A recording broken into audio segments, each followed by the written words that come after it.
Alors,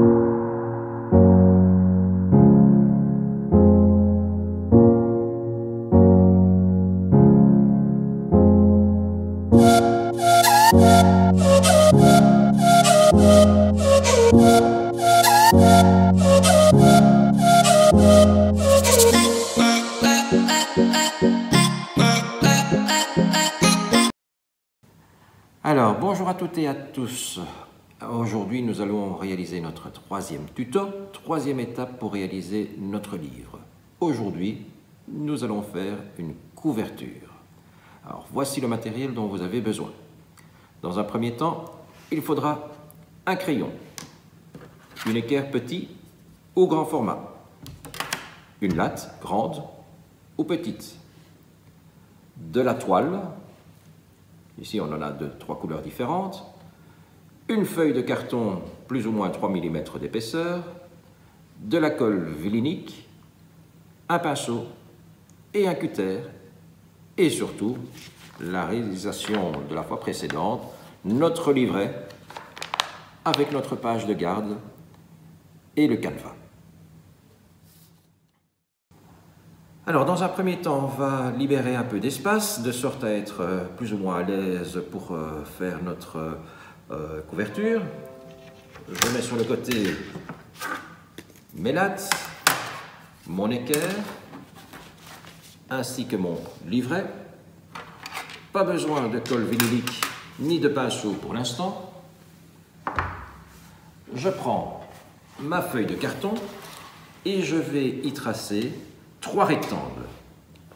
2 rectangles identiques qui seront légèrement plus grands que notre livret, qui fait, je vous le rappelle, 21 cm de largeur sur 29,7 de hauteur.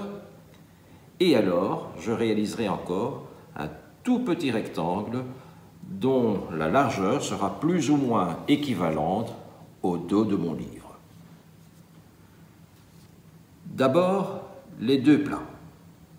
Donc je vous rappelle, 21 cm sur 29,7, je vais laisser un peu de débordement.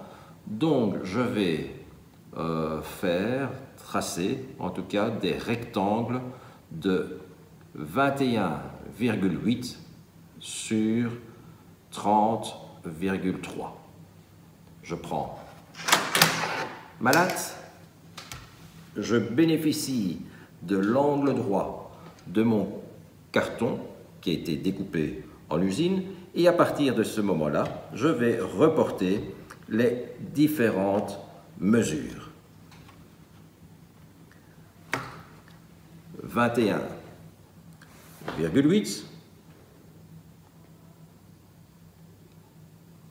un petit trait, 30,3,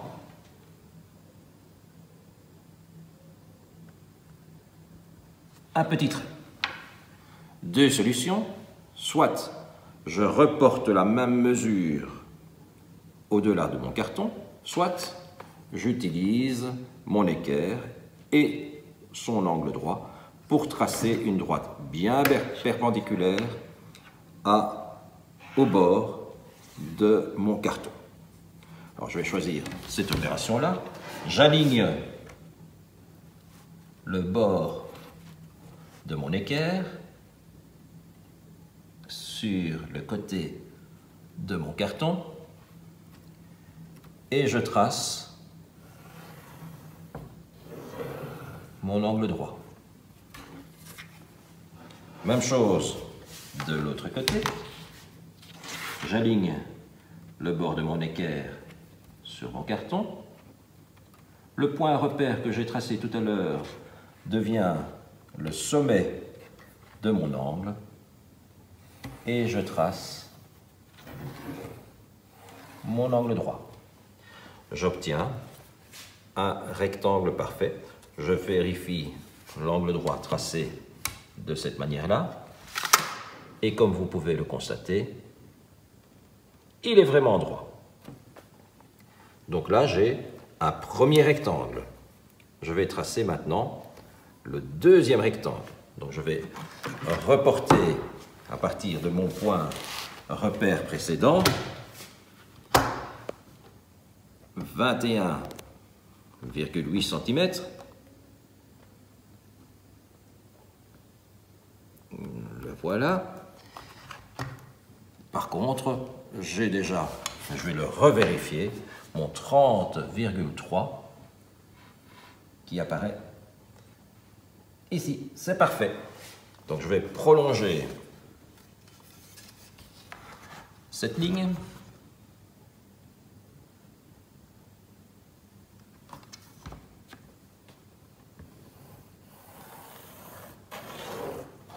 Par contre, j'utilise à nouveau l'équerre.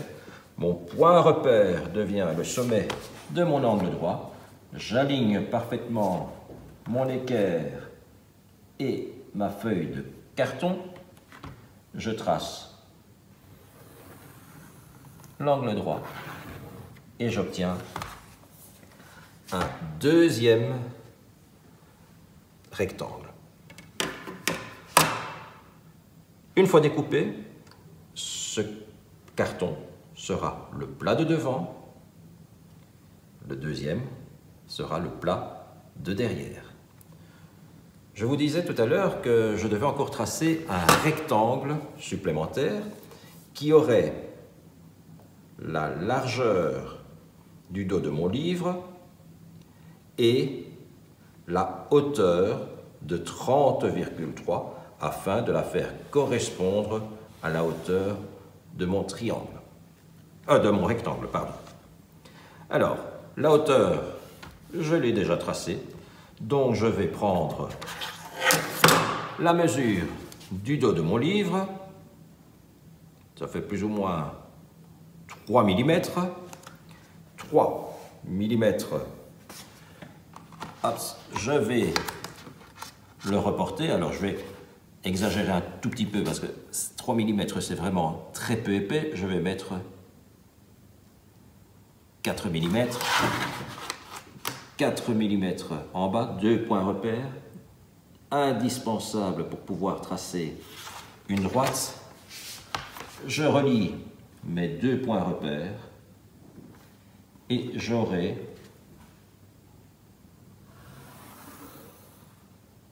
un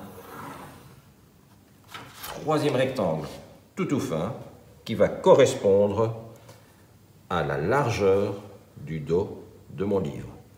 Maintenant, c'est la découpe. Alors la découpe, je vais toujours partir de l'extrémité, donc du dernier rectangle dessiné, et je découpe au fur et à mesure, de sorte à obtenir mes 3 rectangles. Alors, je vais d'abord peut-être découper sur la hauteur. Donc j'aligne parfaitement ma latte sur mon trait, je maintiens fermement la latte et je prends mon cutter, je positionne toujours ma latte à l'intérieur de la forme à découper de sorte à éviter tout dégât suite à un dérapage éventuel, et donc je passe une première fois sur mon trait, une deuxième fois, et je répète l'opération jusqu'à ce que le carton soit entièrement découpé. Il ne faut certainement pas appuyer comme un forcené sur mon cutter, ça n'apporte rien, sinon d'éventuels problèmes. Je vais découper maintenant la hauteur de mon dos. Donc je positionne parfaitement ma latte sur le trait et je passe une première fois. Comme vous pouvez le constater, j'ai à nouveau positionné ma latte à l'intérieur de la forme, de sorte à éviter les dégâts. Et voilà, premier travail exécuté. Je réserve mon carton pour une prochaine reliure. Donc, le plat de devant, le plat de derrière et le dos. Alors, je vais découper mon dos. Je positionne parfaitement ma latte sur le petit trait. Et je passe une première fois sur mon carton. Évidemment, il est indispensable de protéger son plan de travail avec un petit carton, avec une petite épaisseur qui m'éviterait de buriner le plan de travail. Dernière découpe à exécuter. Je sépare mes deux plats. Je positionne parfaitement ma latte sur le trait. Attention ici, je suis obligé de choisir l'une ou l'autre surface à éventuellement sacrifier. Donc je vais être très précis au moment de la découpe, surtout ne pas trop appuyer. C'est là où on risque de dévier de son trait.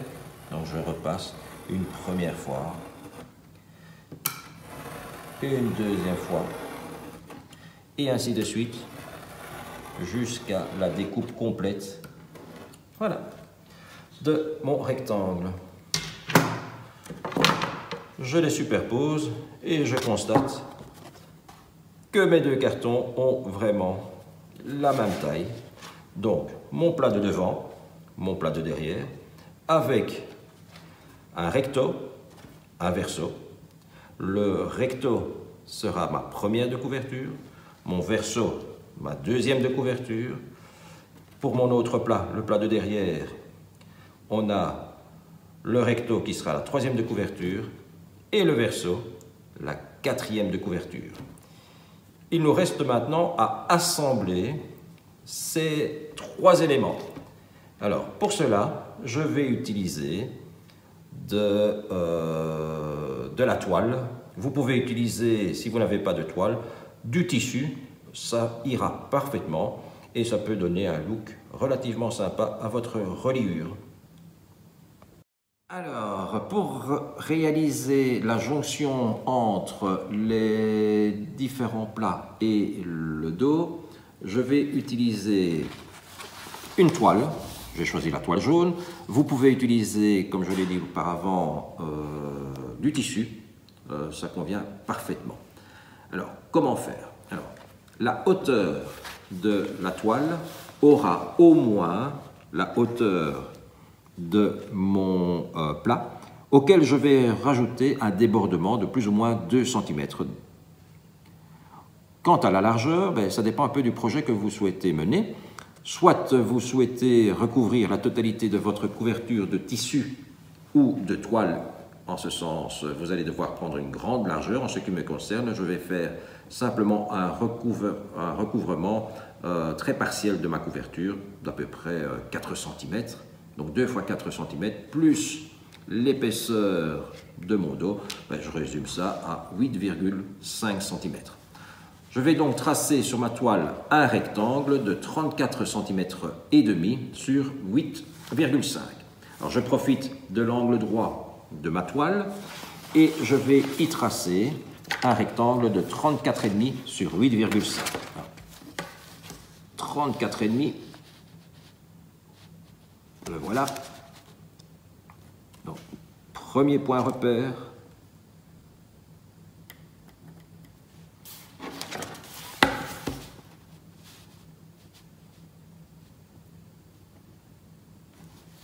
Et deuxième point repère. Je relie mes deux points. Voilà qui est fait. Je mesure mes 8 cm et demi. Oui, centimètres et demi. Même chose en bas. Oui,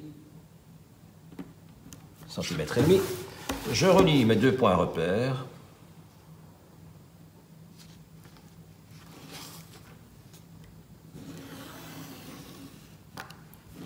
Et j'obtiens un rectangle. Je vais donc maintenant découper ma toile. Alors, la toile est assez solide, donc je peux utiliser un cutter. Par contre, le tissu, là, il faudra utiliser la paire de ciseaux. Je positionne convenablement ma latte sur le trait. Je vais aller un peu à l'intérieur du trait pour ne pas avoir la marque sur le tissu. Voilà qui est fait. Même chose de l'autre côté. Attention, je me positionne à l'intérieur de ma forme pour éviter les dérapages.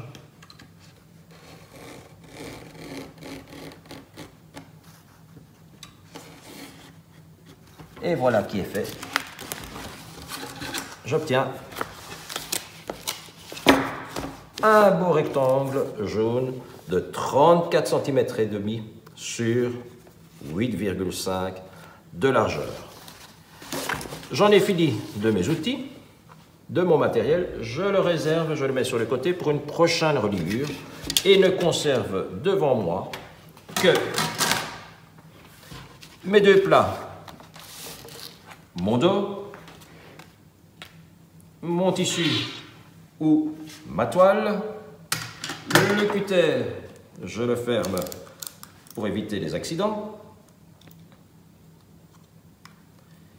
Et je vais passer à l'assemblage.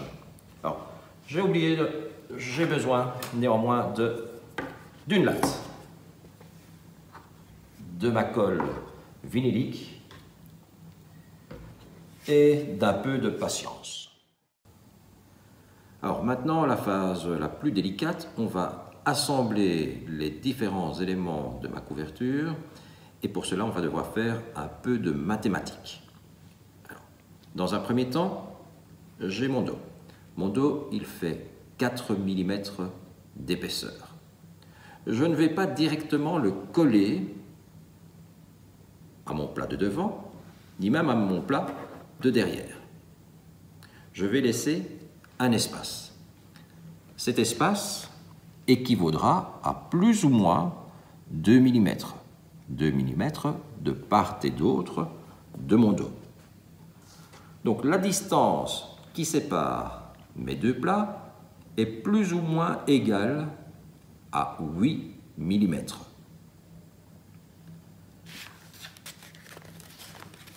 Le tissu, la toile que j'ai pré-découpée fait 8,5 cm de largeur.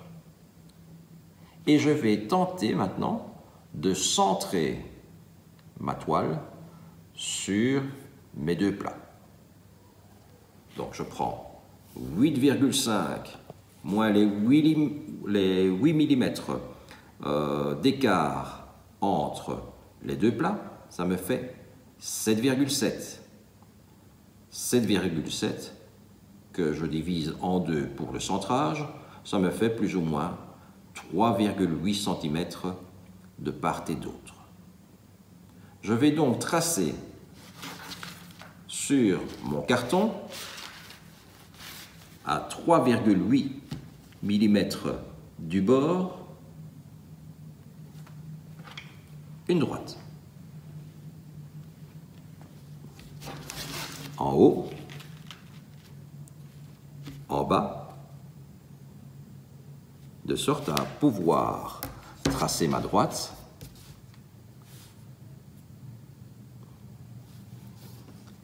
voilà qui est fait. Donc en quelque sorte, je viendrai longer avec mon tissu, avec ma toile, cette ligne, et grâce à mon dos et à l'écart entre les deux plats, ma toile sera parfaitement alignée. Dans un premier temps, je prends ma colle vinylique et je vais en mettre sur mon carton. Voilà. Alors, il y a moyen de la diluer avec un peu d'eau. N'en mettez pas trop, sinon votre carton risque de gondoler.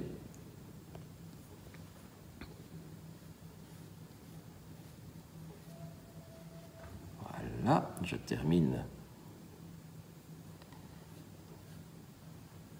J'essaye d'être relativement proche du bord. Voilà qui est fait. Je vais maintenant prendre, j'écarte tout ce qui n'est pas indispensable. Je prends ma toile, mon tissu, et je centre, donc plus ou moins 2 cm de part et d'autre, et j'aligne sur le trait que j'ai tracé préalablement. Et je colle ma toile, mon tissu, sur mon carton. Je n'hésite pas à repasser à plusieurs reprises pour que ça adhère parfaitement à mon carton. Et voilà ma 4e de couverture qui est réalisée. Alors, j'enlève l'excédent de colle. C'est pratique, hein, la colle à bois, on peut se frotter les mains pour la détacher. Et maintenant, je vais enduire, non pas mon carton, mais je vais enduire mon tissu, ma toile avec de la colle. Alors, j'en mets. Alors, il ne faut pas en mettre des litres non plus, ce n'est pas l'objectif. L'objectif est que mon carton adhère convenablement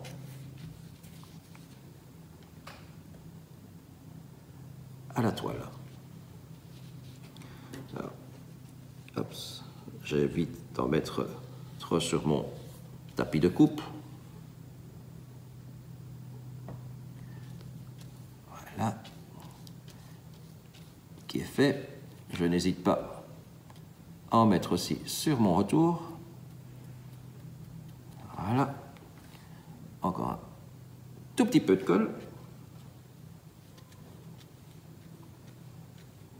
Et voilà qui est parfait. J'enlève l'excédent de colle.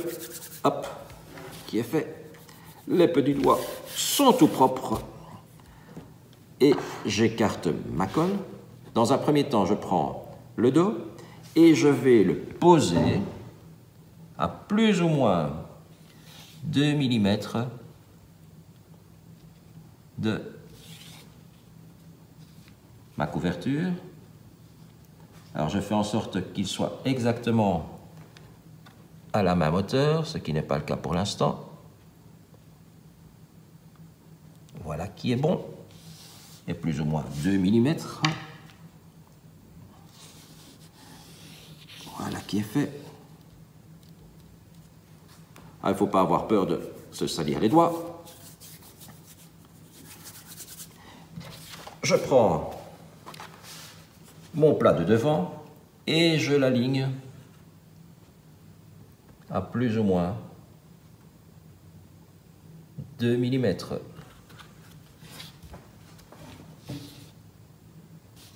Alors, il est un peu trop haut, donc je le redescends.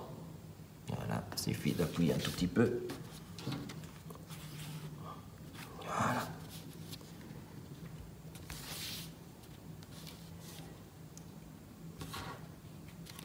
Et maintenant, je peux faire le rabat.